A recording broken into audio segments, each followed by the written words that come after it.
मुद्दत से नहीं, ख्वाब में भी नींद का ख्याल। वापस सुनेगा, हातिम साहब का एक शेर है कि मुद्दत से नहीं, ख्वाब में भी नींद का ख्याल, हैरत में हूं न जाने किसका मुझे इंतजार है। जी हाँ, यदि आपको भी आपके ख्वाब का इंतजार है और एक इंजीनियरिंग सर्विसेज एग्जामिनेशन में टॉप रैंक का ख्वाब हमेशा देखता है। जी हाँ दोस्तों, हम इंजीनियरिंग सर्विसेज एग्जामिनेशन की बात कर रहे थे और हम बात ये कर रहे थे कि किस प्रकार से तैयारी की जाए ताकि अभी जो जुलाई का मंथ चल रहा है उसके बाद जनवरी तक हम सिलेबस भी कंप्लीट कर चुके हैं, नॉन टेक भी कंप्लीट कर सकते हैं और टेक्निकल में भी हम गुड मार्क्स लाकर एटलीस्ट प्रीलिम्स को हम क्वालिफाई कर सके। डिस्कशन हुआ हमारा, हमने एक पूरी प्लान बताया आपको कि किस तरीके से आपको नॉन टेक कवर करना है, किस तरीके से आपको टेक कवर करना है। आई थिंक अब हम सब्जेक्ट वाइज पे आते हैं कि कैसे आप नॉन टेक में भी सब्जेक्ट वाइज कैसे फोकस कर सकते हैं। सबसे पहले, क्या मैं इस काबिल हूं कि आपको कुछ एडवाइस दे पाऊं?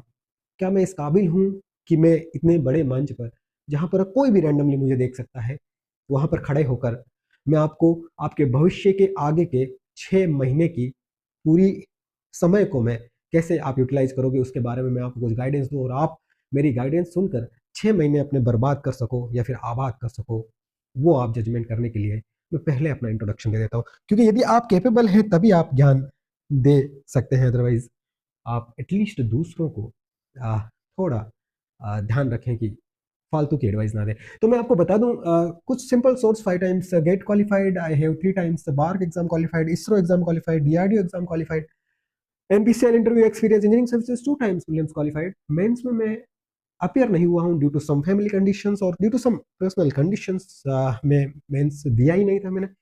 And high Delhi MTech, I left in middle. So that's mean कि आई कैन गाइड यू, मैं एटलीस्ट आपको ये बता सकता हूँ कि तैयारी कैसे करनी है, इजंट इट? चलिए शुरू करते हैं। मैंने कहा आपके नॉन टेक में 10 सब्जेक्ट्स हैं, 10 सब्जेक्ट्स मैंने पिछले वीडियो में बताई भी थी और किस तरीके से किसको कितना वेटेज देना वो भी बताया था। Now I will start one by one subjects और रैंडमली मैंने एक सब्जेक्ट ले लिया है। उस सब्जेक्ट का नाम है, जी हाँ, उस सब्जेक्ट का नाम है standard and quality practices for what? For production, for construction and for maintenance. आप सब्जेक्ट पढ़ते नहीं है, सब्जेक्ट पढ़ाते वक्त सीधा हेडिंग डलवा देते हैं कि क्वालिटी। बट किसका क्वालिटी? पढ़ते वक्त आपको यह ध्यान रहना जरूरी है कि एग्जामिनर हमें सिलेबस किस हिसाब से दे रहा है। सिर्फ ये लाइन लिख दी है उसने, लेकिन हम जब क्वालिटी में सिर्फ क्वालिटी पढ़ना शुरू कर दिया, यदि हमने कंस्ट्रक्शन, हमने यदि मेंटेनेंस, इन सब का ध्यान नहीं रखा, तो शायद हम लेग कर जाएंगे। तो इसीलिए हम ध्यान से पहले अपने सिलेबस को पढ़ेंगे कि स्टैंडर्ड्स, यानी कि इसमें हमें स्टैंडर्ड्स भी पढ़ने हैं जो नॉर्मल क्वालिटी को मेंटेन करने के लिए फॉलो किए जाते हैं। स्टैंडर्ड्स मीन्स यू नो कि एक ग्लोबली एक्सेप्टेड सम नॉर्म्स, उसको स्टैंडर्ड्स कहते हैं। तो वो कौन कौन से हैं जो इंडिया में एटलीस्ट एंड फॉरेन्स में भी, बिकॉज आप इंजीनियरिंग सर्विसेज में एंटर कर जाओगे तो आपकी डीलिंग फॉरेन्स के पर्सन के साथ, पीपल के साथ, कंपनीज के साथ भी रहने वाली है। यू शुड नो कि वो कौन से स्टैंडर्ड्स को फॉलो करते हैं और आप कौन से स्टैंडर्ड्स को फॉलो करते हैं, उन दोनों में डिफरेंस क्या है। तो यही एग्जामिनर चाहता है, यही सिलेबस बनाने वाले चाहते हैं। क्वालिटी प्रैक्टिसेस, कोई भी कंपोनेंट आपने डिजाइन कर दिया, क्या आपने क्वालिटी मेंटेन की? क्वालिटी मेंटेन नहीं की, it can be a disaster. So उसके लिए भी वो प्रैक्टिस। अब किसके लिए? स्टैंडर्ड्स और क्वालिटी दो चीजें सिलेबस में, लेकिन किसके लिए? जी हाँ, प्रोडक्शन मीन्स मैकेनिकल, ठीक है, construction means building and all, civil also, these two things. And यदि प्रोडक्शन है तो इसमें सिर्फ मैकेनिकल नहीं है, production means electrical also, production means electronics also, chip production, IC circuits production, उन सब में भी, right? If you will join some services ना, then you will get to know कि सबसे पहले आपके सामने यही क्वेश्चन पूछेंगे यदि आप किसी चीज को डिजाइन करते हो, how you ensure the quality. हाँ, तो वो सब जवाब आप दे पाओ, एटलीस्ट उस वक्त आप उसको समझने के लिए पहले से एक नींव तो हो आपके दिमाग में। इसीलिए ये सब पढ़ाया जाता है और इसीलिए ये एक्सपेक्ट भी करते हैं। And then maintenance and services. Maintenance, हर एक प्रोडक्ट की मेंटेनेंस की जरूरत होती है। आपके पास मशीन्स है, आपके पास कुछ ओल्ड इक्विपमेंट है, मेजरिंग इक्विपमेंट है, उनको मेंटेन कैसे किया जाता है। And then services also, see maintenance is okay, services also, some people will provide you services ना, like AMC, like annual maintenance, उनको आप कैसे हैंडल करते हो, that also you should know as a officer. तो ये है हमारा सिलेबस। अब मैं ये कहता हूं, क्योंकि सिर्फ 2 लाइन से आपको सिलेबस का अनुमान नहीं होता, तो फिर क्या पढ़ना है? You see, I will prefer coaching classes का कोई भी नॉन टेक की कोई भी बुक लेकर आप उसको पढ़ना शुरू कर दीजिए।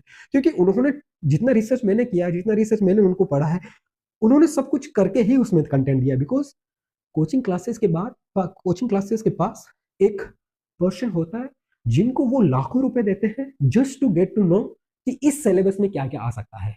वो बंदा बैठकर लाखों रुपए ले रहा है जस्ट आपका सिलेबस और वो बुक प्रिपेयर करने में। तो you can prefer those content. Okay, so हाँ, वो आप कोई भी आप बुक, कुछ भी आप प्रेफर कर सकते हो, right. Almost 80% content will be same. मैं थोड़ा डिस्कस कर लेता हूं कि इस सब्जेक्ट में क्या क्या पढ़ना है।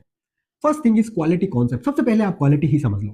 What is quality, what is quality assurance, what is quality control, what is quality improvement, what is quality cost, what is customer satisfaction, which is the base, what is the root of the quality, customer satisfaction क्या होती है। ये direct question पूछ लिए जाते हैं engineering services में, simple questions ऐसे रहता है, राइट, एमसीक्यूज में।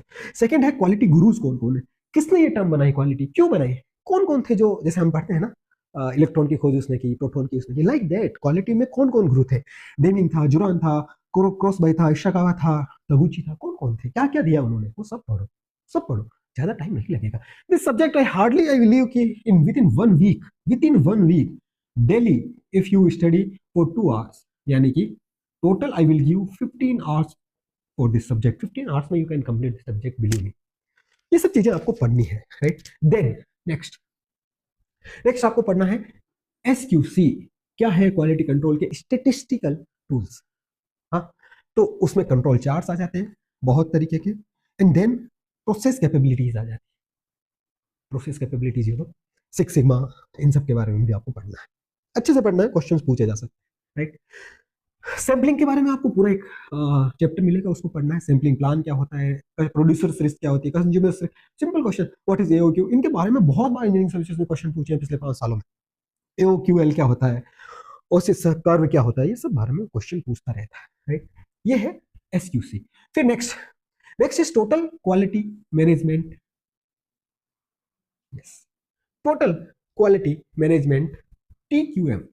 टीक्यू में principle of TQM, continuous improvement, PDCA, benchmarking, quality circle, this type of things you can prefer, right? Then quality tools, 7 quality tools are there: Pareto, cause effect, histogram, check sheet, scatter diagram, control charts and stratification और flow charts कहते हैं उसको, right. ये सब आपको पढ़ना। ISO standard, देखिए standard से तो आईएसओ स्टैंडर्ड्स को आप फुली पढ़ना है, राइट, पूरा पढ़ना है आईएसओ स्टैंडर्ड्स को।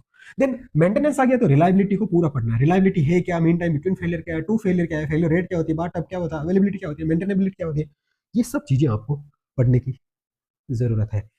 देन इंस्पेक्शन, यस, यदि आपको मेंटेनेंस करनी है, सर्विसेज करनी है, कंस्ट्रक्शन करना है, आपको इंस्पेक्शन पढ़ने की जरूरत है। Type of inspection, incoming inspection, in process inspection, final inspection, right. Maintenance में भी preventive maintenance, proactive maintenance, those things. Then non destructive testing, this is also one important. Ultrasonic testing, radiography testing, magnetic particle testing, dye penetration testing, eddy current testing. You believe me, once you will join your any domain from engineering services, any services you will join, these things directly will come in front of you. Directly it will come in front of you. Dye penetration test will do for this design or the equipment, and you go and you just ensure the quality. How you will ensure? First you have to know. वहाँ पढ़ोगे, that is not a good habit or not a good practice actually. You have to have some basic knowledge at least, right? Then in depth you can study there also, right? Then next, lean manufacturing, yeah, very important. Lean manufacturing and quality improvement.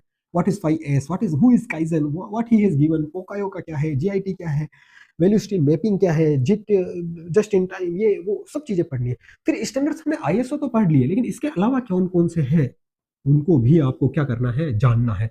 Simple basic questions दोस्तों पूछे जाते हैं। Quality is very easy subject, 6 से 7 question पूछे जाते हैं, यानी कि 14 to 15 marks out of 200 marks matter करता है। अच्छा कंटेंट है। If you are mechanical engineer तो ये आपके लिए बेस्ट सब्जेक्ट है। With in 1 week you can complete this, and फिर सीधा जनवरी में जाके रिवीजन करना, उससे पहले टच भी नहीं करना। What a beautiful subject. और यदि आप मैकेनिकल इंजीनियर हो तो आप एंजॉय करके पढ़ोगे। नेक्स्ट सब्जेक्ट आप मुझे कमेंट बॉक्स में बताइए, अदरवाइज मैं तो लेके आऊंगा ही। Thank you very much for watching, do subscribe और whatever formalities you can do. Thank you very much again for watching this video. Bye.